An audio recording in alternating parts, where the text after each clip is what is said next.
নমস্কাৰ ছাত্ৰ ছাত্ৰীসকল মই ধৃতিস্মিতা মেম প্ৰত্যেককে স্বাগতম জনাইছো ষ্টুডেণ্ট গাইড ইউটিউব চেনেল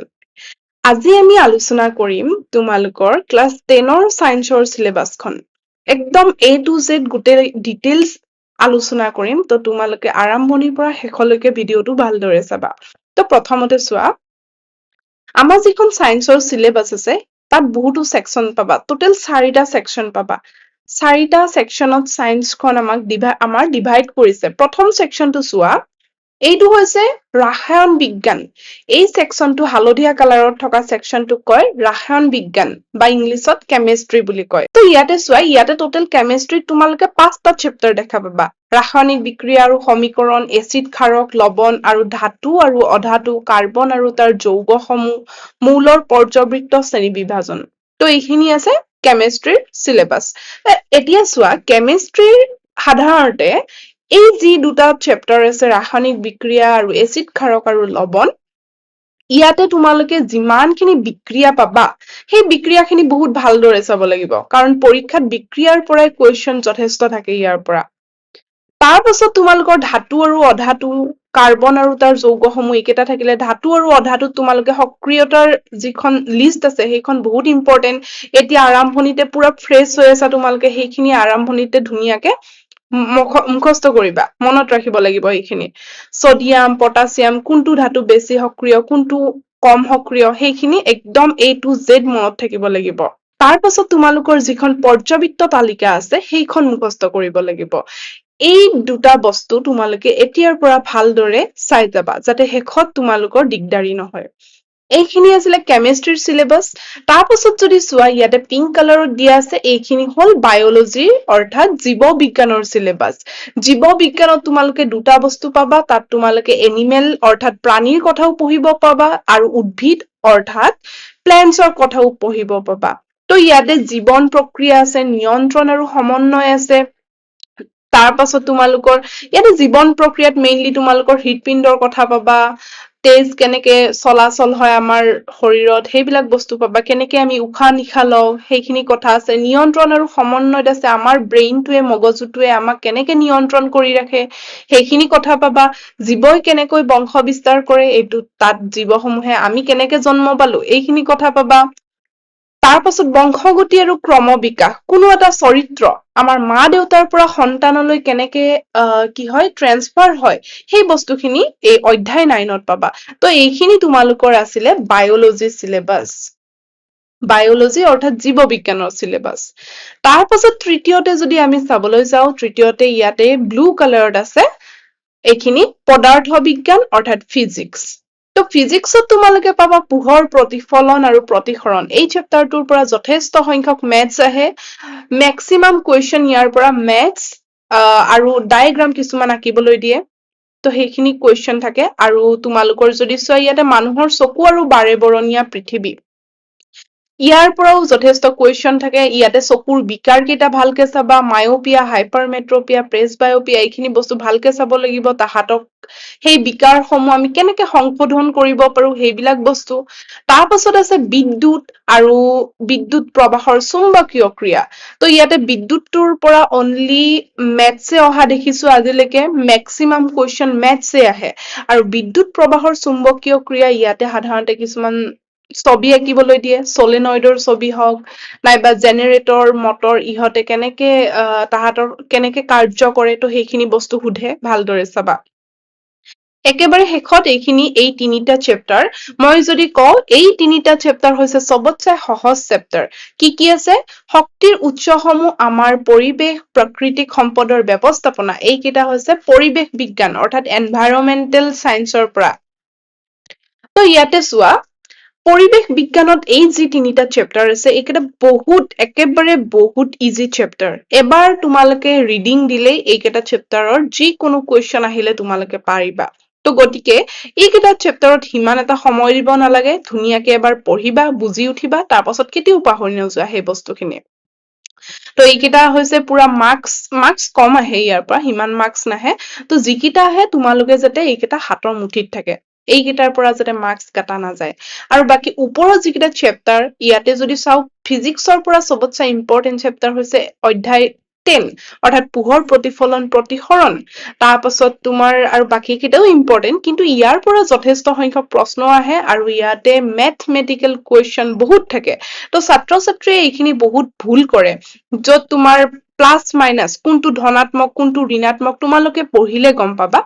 যেতিয়া চেপ্টাৰটো পঢ়িবা তেতিয়া গম পাবা তো সেই বস্তুখিনিত ছাত্ৰ ছাত্ৰীয়ে বহুত ভুল কৰে তো এইটো চেপ্টাৰ বহুত ভালদৰে চাবা কাৰণ মাৰ্কস যথেষ্ট সংখ্যক আহে এই চেপ্টাৰটোৰ পৰা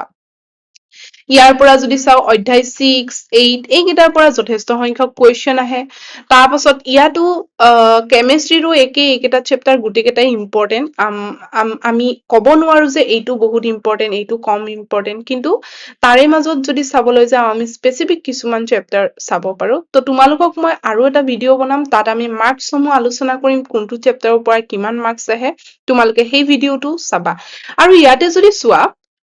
পোহৰ চেপ্টাৰটো বহুত ইম্পৰ্টেন্ট বুলি ক'লো মই তো এইখিনি তোমালোকে স্ক্ৰীনশ্বট এটা মাৰি ল'ব পাৰা আৰু নেক্সট আমি চাম মাৰ্কিং তো সবতছে ইম্পৰ্টেন্ট হৈছে মাৰ্কিং কিমান নম্বৰ আহিব পৰীক্ষাত চোৱা এয়া হৈছে mark system analysis marking system analysis চোৱা তোমালোকৰ পেপাৰখনত থাকিব টোটেল 90 মাৰ্কস 90 মাৰ্কসৰ তোমালোকৰ থিওৰি থাকিব 90 মাৰ্কস আৰু বাকি 10 মাৰ্কস ক'ত যাব 100 মাৰ্কসৰ পৰীক্ষা হ'ব 90 মাৰ্কসৰ থিওৰি থাকিলে আৰু 10 মাৰ্কস থাকিব তোমালোকৰ প্ৰেক্টিকেল নাইবা ইন্টাৰনেল এছেছমেন্ট তো প্ৰেক্টিকেলত তোমালোকৰ 10 মাৰ্কস থাকিব আৰু থিওৰিত থাকিব 90 মাৰ্কস এতিয়া কিমান নম্বৰৰ কুৱেশ্যন আহিব পেপাৰখনত তো পেপাৰখনত তোমালোকে দেখিবা পেপাৰখনত 1 মাৰ্কসৰ কুৱেশ্যন অৰ্থাৎ এমসিকিউ এতিয়াতো এমসিকিউৱে আহে তো এমসিকিউ তোমালোকৰ 45 টা কুৱেশ্যন থাকিব এমসিকিউ তোমালোকৰ 45 টা কুৱেশ্যন থাকিব 2 মাৰ্কসৰ কুৱেশ্যন থাকিব টোটেল 12 টা 12 টা তোমালোকৰ 2 মাৰ্কসৰ কুৱেশ্যন থাকিব ইংলিছ মিডিয়াম আৰু আছামিজ মিডিয়াম দুইটাৰ কাৰণে একে হয় সেৱা মাধ্যমৰ তাৰ পাছত 3 মাৰ্কসৰ কুৱেশ্যন কিমানটা থাকিব 7 টা 7টা 3 মাৰ্কসৰ কুৱেশ্যন থাকিব তো টোটেল যদি তোমালোকে চাবলৈ যোৱা 1 মাৰ্কস কে 45 টা কুৱেশ্যনত তোমালোকৰ মাৰ্কস আহিলে 45 মাৰ্কস 12 টা কুৱেশ্যনত 2 মাৰ্কস কে কিমান আহিব 24 মাৰ্কস আৰু ইপিনে 7টা কুৱেশ্যন 3 মাৰ্কস কে কিমান থাকিব তোমালোকৰ 21 21 মাৰ্কস তো এইকেইটা টোটেল কৰিলে তোমালোকৰ আহিব 90 মাৰ্কস এতিয়া বহুতৰ কুৱেশ্যন হ'ব পাৰে পাছিং মাৰ্ক কিমান আমাক নালাগে পাছিং মাৰ্ক আমি 100ৰ ভিতৰত 100 অৰ্থাৎ প্ৰেক্টিকেল থিওৰি দুইটা মিলি আমি 100ৰ ভিতৰত 100 পাবলৈ যত্ন কৰিম তথাপি মই তোমালোকক কওঁ পাছিং মাৰ্ক কিমান থাকিব থিওৰিত তোমালোকৰ 27 মাৰ্কস পাছিং মাৰ্ক থাকিব অৰ্থাৎ 90ৰ ভিতৰত তোমালোকে 27 পালে পাছ কৰিবা আৰু প্ৰেক্টিকেলত 10ৰ ভিতৰত 3 পালে পাছ কৰিবা অৰ্থাৎ দুইটা মিলি যদি চাও আমি 30 মাৰ্ক টোটেল 30 মাৰ্ক তোমালোকৰ পাছিং মাৰ্ক হ'ব তো এইখিনি তোমালোকৰ 1 মাৰ্কসৰ কুৱেশ্যন থাকিব 45 টা 2 মাৰ্কসৰ 12 টা আৰু 3 মাৰ্কসৰ 7 টা তো এনেকে তোমালোকে মানে জানিবা আৰু এনেকুৱা সিস্টেমতে পঢ়িবা এতিয়া চোৱা 2 মাৰ্কসৰ যিকেইটা কুৱেশ্যন থাকিব এতিয়া বহুতটা তোমালোকৰ ডায়াগ্ৰামেটিক কুৱেশ্যন আহে ডায়াগ্ৰামেটিক অৰ্থাৎ ছবি আঁকিবলৈ দিয়ে সেইকেইটা থাকে 2 মাৰ্কসৰ কুৱেশ্যন কেইটা 2 মাৰ্কসতে তোমালোকৰ ডায়াগ্ৰাম খিনি ইনক্লুড কৰা থাকে তো তোমালোকে ডায়াগ্ৰাম খিনি 2 মাৰ্কসৰ কাৰণে বেছিকে পঢ়িবা আৰু বাকি তোমালোকে আগৰ পেপাৰসমূহ এনালাইসিস কৰিবা তাত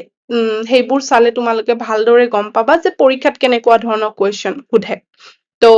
এতিয়া নেক্সট যদি চাও তোমালোকৰ কাৰণে এটা ইম্পৰ্টেন্ট ঘোষণা আছে যদি তোমালোকে আমাৰ বেটছটোত জয়েন হ'বলৈ বিচাৰিছা আমাৰ আজিৰ পৰা 3 এপ্ৰিলৰ পৰা আমাৰ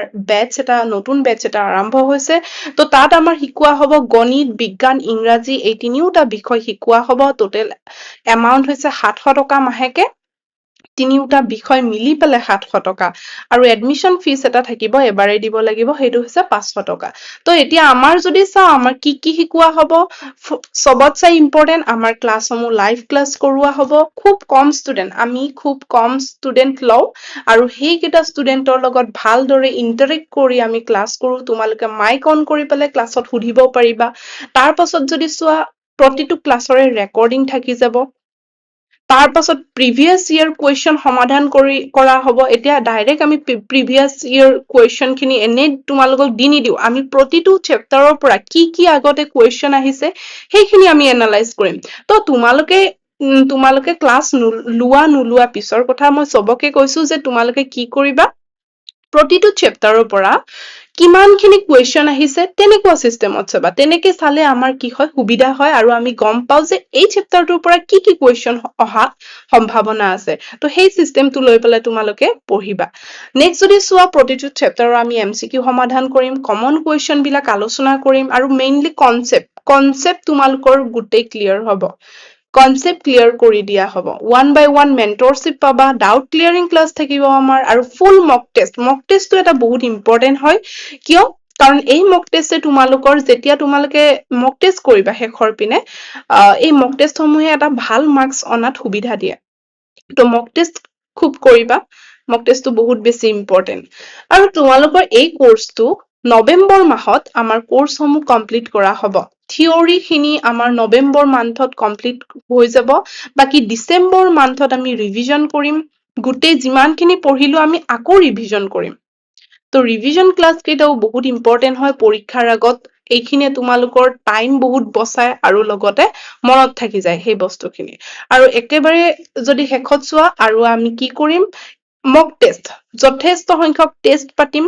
সেই টেষ্টসমূহ তোমালোকে কৰিব লাগিব কাৰণ সেই টেষ্টে হেল্প কৰে মাৰ্ক বুষ্টিং কৰাত। তো সেইকাৰণে এইখিনি ইম্পৰ্টেণ্ট হয়। তো যোনে যোনে ক্লাছসমূহ ল'ব বিচাৰা এই নাম্বাৰটোত যোগাযোগ কৰিবা। আৰু তলত আমাৰ ভিডিঅ'টোৰ তলত ডেছক্ৰিপশ্যনত হোৱাটছএপ গ্ৰুপৰ লিংকটো থাকিব। তাত তোমালোকে জইন হ'বা। কিয়? কাৰণ সেই গ্ৰুপত আমি বহুতো ইম্পৰ্টেণ্ট ঘোষণাবিলাক দি থাকো। তাত আপডেটছবোৰ পাই থাকিবা। তো এইখিনিয়ে আছিলে। বাকী তোমালোকক বেষ্ট অফ লাক থাকিলে মোৰ ফালৰ পৰা। সকলোৱে ভালদৰে পঢ়িবা। এই বছৰ ভাল হ'ব লাগিব ৰিজাল্ট। তো ইমানখিনিয়ে। Bye bye.